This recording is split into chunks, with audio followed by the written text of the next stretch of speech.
বাবা আমারে বাবা একটা কথা কবা, নারী হয়ে জন্মানো কি পাপ? বাবা কেন দিছিলা বিয়া তোমার শেষ সম্বল দিয়া, যৌতুক এখন হলো অভিশাপ।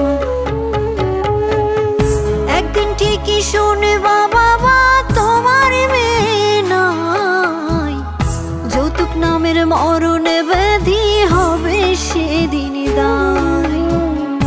একদিন ঠিকই শুনবা বাবা তোমার মেয়ে নাই, যৌতুক নামের মরণে ব্যাধি হবে সেদিন দায়।